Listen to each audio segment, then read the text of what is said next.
Good morning, my GERO 508 friends. Like I indicated, we are ripping through these topics, so you really got to stay on your mark, okay, friends? So in 508 today, we're going to be talking about normal and successful physiological aging.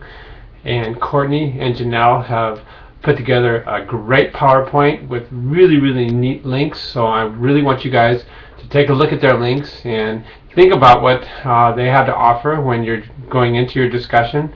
They've asked a couple of really great questions.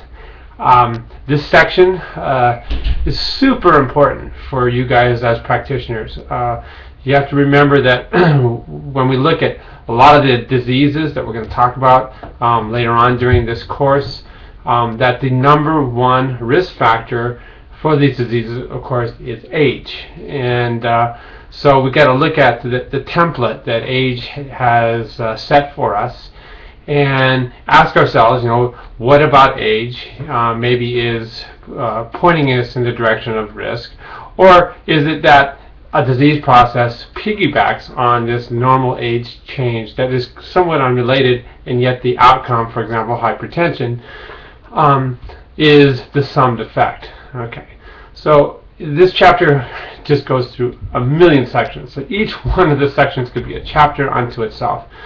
But it's important to just kind of go through each one and get the whole systems level perspective of what's going on. When we're looking at the cardiovascular system, this is the major one, okay, when we're talking about physiological aging. Obviously, it's the way we deliver all of our goodies, all of our nutrients, oxygen, and there are some basic aging changes there. We didn't have time to do cellular aging, but when we look at cellular aging, the rate of replacement of new proteins and new lipids gets slower and slower. So these old kind of beat up proteins have to sit out there and do the same job that new proteins did when they were first put in.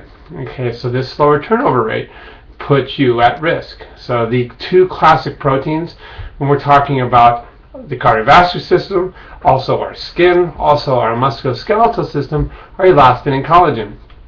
And because they get beat up by free radical processes, by cross-linking, things like this, they don't work as well. And so as a result, we'll see, and for those of you guys that work out there in the field, you'll see that the blood pressure that is recorded when you're really stressing these proteins, since that is the blood pressure when the heart contracts, the systolic blood pressure goes up, even in the best athletes, because of these basic slowing of the turnover rate of elastin and collagen. So you're going to have elevated systolic blood pressure, and you should know that and not be super alarmed by that in your aged client. Okay.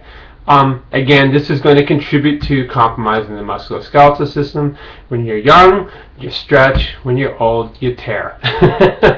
And I have plenty of torn ligaments to back that statement up.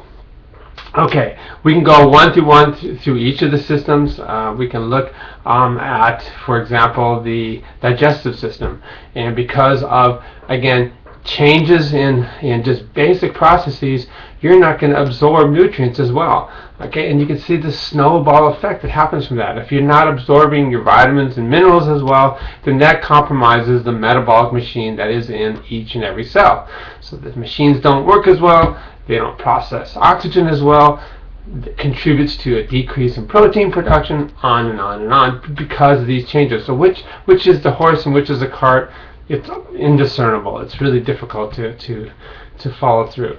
Each of the sensory systems. See these things right here? I was 20/20 my whole freaking life, okay? And then suddenly at age 44, boop, presbyopia. Suddenly everywhere I go in my house, I have these Costco cheaters, okay? And that's because of the basic change in the protein composition in the lens of my eye. Okay. And you can say the same for the auditory system. Okay, I don't hear as well anymore. I'm 57 years old.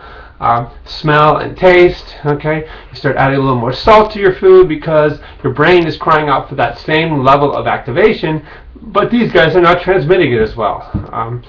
What else do we have? What are the other systems? There's a big section on reproduction in there. I don't need to tell you, things get a little different as you get older in terms of reproductive physiology. For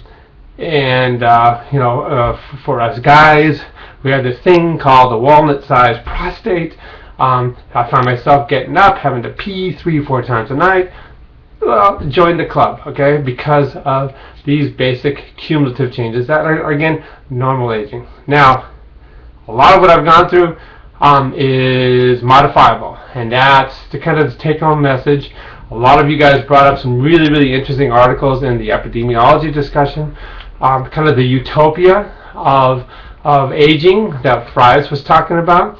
And so if we can really, really push ourselves in terms of diet and exercise, we can modify the rate at which we age at different age segments. Okay, and so that's something to absolutely consider.